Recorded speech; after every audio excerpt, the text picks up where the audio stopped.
These guys, everything is personal. I got to tell you, Bill, everything. They are the biggest bunch of crybabies I have dealt with in my 30 years in Washington.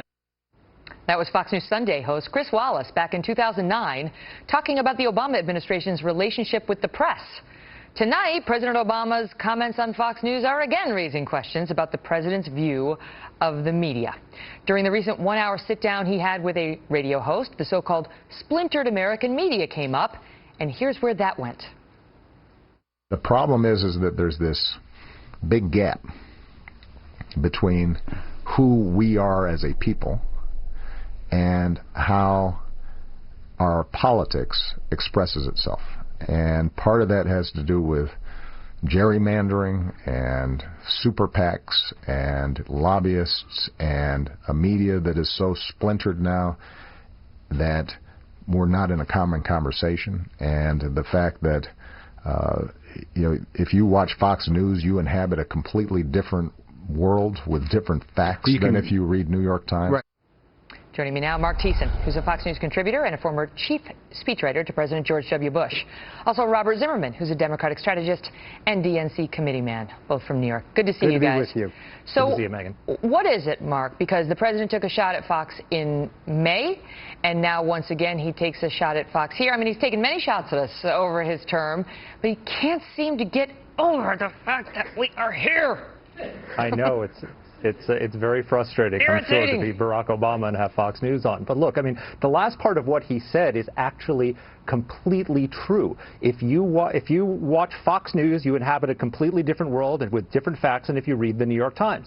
If you read the New York Times, you live in a world where Barack Obama is doing great, the battle against ISIS is going well, and the economy is recovering. You wouldn't know things like, for example, about Lois Lerner's emails or the fact that Jonathan Gruber, the architect of Obamacare, said that it mocked the stupidity of the American people. But you would know, for example, that Marco Rubio got 4 traffic tickets. So this is the kind of news that President Obama wants us to be focused on. You know, he doesn't want us to be focused on Lois Lerner and Jonathan Gruber. He wants to be focused on Marco Rubio's traffic tickets.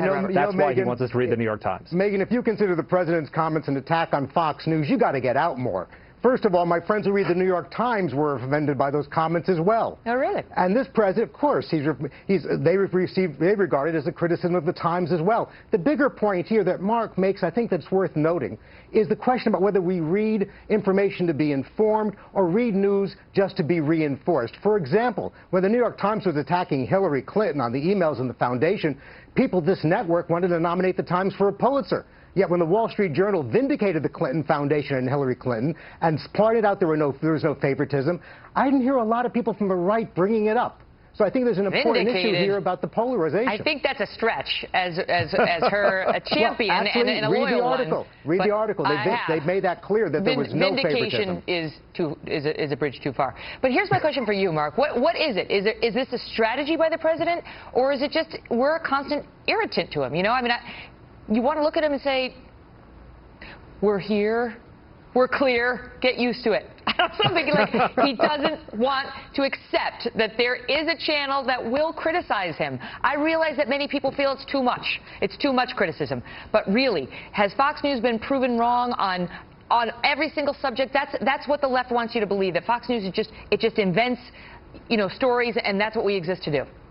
Yeah, well, I was in the Bush administration, and Fox News wasn't always friendly to us when we did things wrong. So, I'm sure if there's a Republican president in a few years from now, they're going to sometimes bemoan the coverage on Fox News as well. But look, the problem is that Barack Obama, when you're failing, you need a scapegoat. And the American people say that Barack Obama is failing. Quinnipiac poll recently, 44% of Americans approve of his handling of the economy, 38% approve of his handling of immigration, 35% approve of his handling of foreign policy. So either the American people are right and Barack Obama is failing at all of his major tasks, or they're misinformed. So Barack Obama chooses to believe they're misinformed, and the reason they're misinformed is because they're watching too much Fox News. And what about it, Robert? Because President George Bush got hit a lot by MSNBC. He attacked back. No, real he did hard. not. No, he didn't. The New York Times he attacked the New York Times for false reporting on a rather consistent basis. There was an off-mic moment with President Bush.